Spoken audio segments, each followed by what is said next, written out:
Hello mga ka-auto, this is RK from Home Automated PH and nandito po tayo ngayon sa La Trinidad Benguet to convert ang ating bifold gate na sa ating likuran into a smart gate. So kasama natin ang ating team. So samahan niyo po kami sa progress.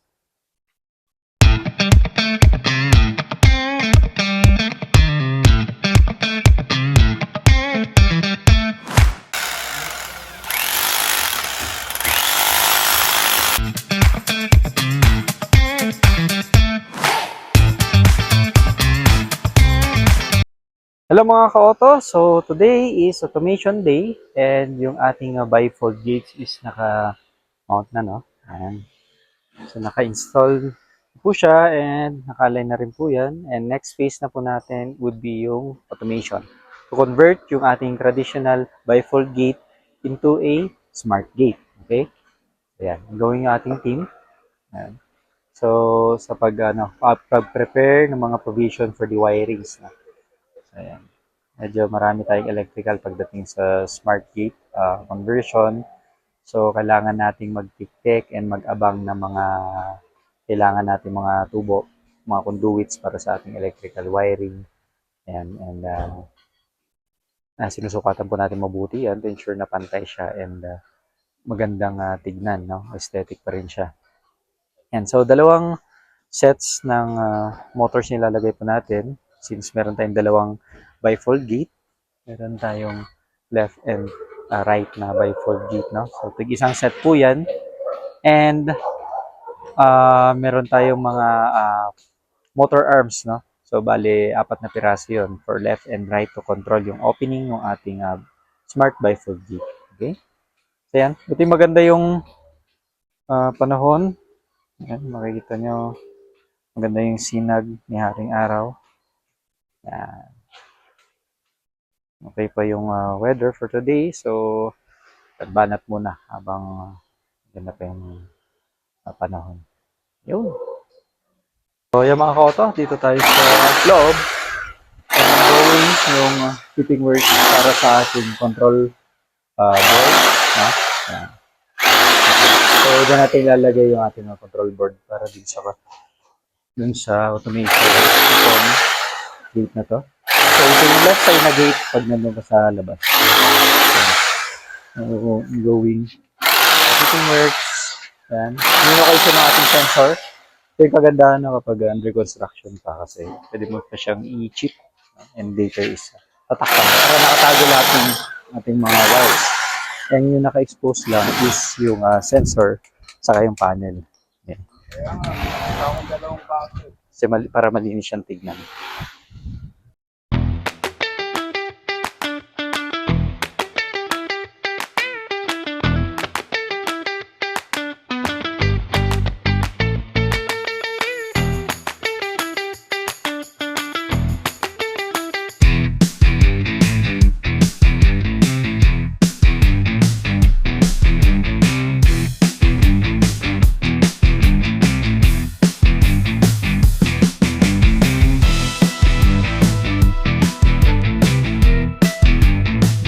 So yan mga ka-auto, nakamount na yung ating mga flashing lamps for the left and right side na gate.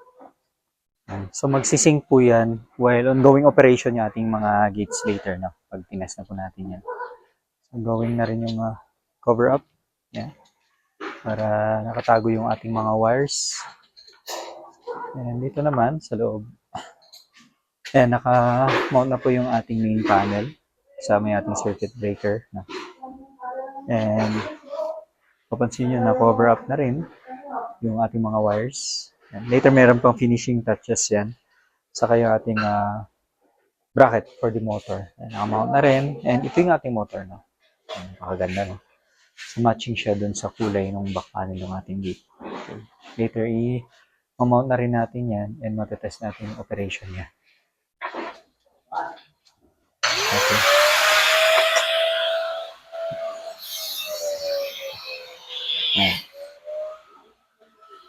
Okay, so yung pinakita ko kanina is yung ating left side na gate. Susunod naman natin itong right side later.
So yung mga ka-auto, nakakastan na rin yung ating poste para dun sa ating mga flashing lamp. Tabunan na ng semento, no? So nakatago na yung mga wires. Ang next naman is finishing touch na. So lalagyan na natin ng steel coat para flat na flat siya. Di pa siya final finish pero at least yung sa finish dito sa construction is hindi na sila maghirapan dahil na naman yung nag-a-apply sa plan siya na lang yung gagawin nila sa finishing touch.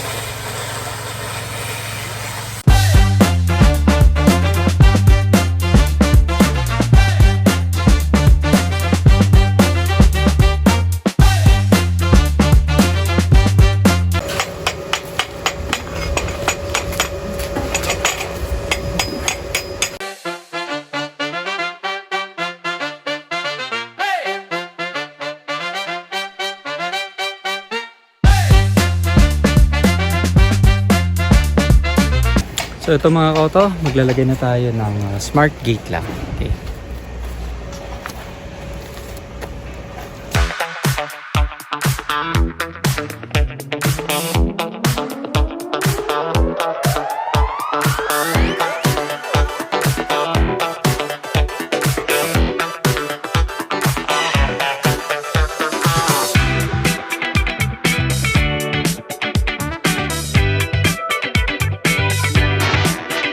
So, ayan mga ka-auto, nakamount na yung ating main panel for gate number 1. Ito yung gate dito sa left side. And may kasama na rin yung circuit breaker first for safety. Nakatago na rin yung ating mga wires. Ayan, hindi nyo siya makikita. Embed na siya dyan sa concrete post. Ang makikita na lang dyan is yung bracket natin para dun sa ating arm.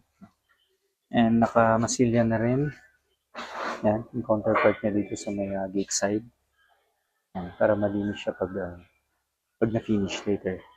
Mamatch rin natin dito sa color ng ating gate which is matte black. Yan, so nakabang lang muna and ready natin siya for testing later. So yan mga ka-auto, completed na yung mounting ng ating motor arm. So as yung ating sensor, no? Nasa kayong ating main panel. Of course, meron tayong circuit breaker for safety purposes. Yan. So ito, isasarado na lang ito mamaya yung electrical, no? Pero overall, itong main panel natin, sa itong circuit breaker, is nakafix na. And papansin nyo, wala tayong naka-expose na wire, no? Nakatago, naka-embed dito sa ilalim ng poste. And tapos yung ating motor arm, nakakapit na po dito sa ating gate number 1. Okay? So, ready na tayo for test. Ito na rin yung ating right side motor arm. Okay. Nakapit na po. Dalawa sila. Ready na tayo for testing. Okay.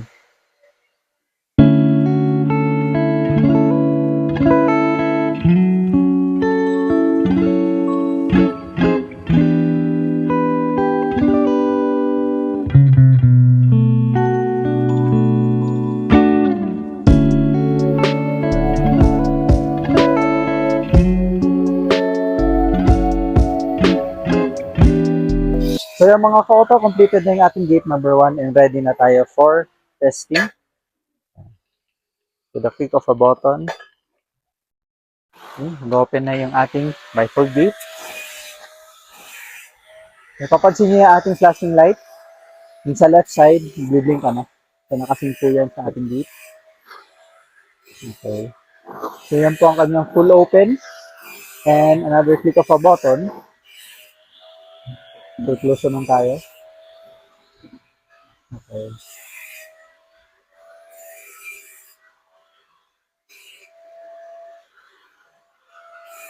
Ayan, so far, okay yung ating simulation run and tutuloy na tayo dun sa gate number 2.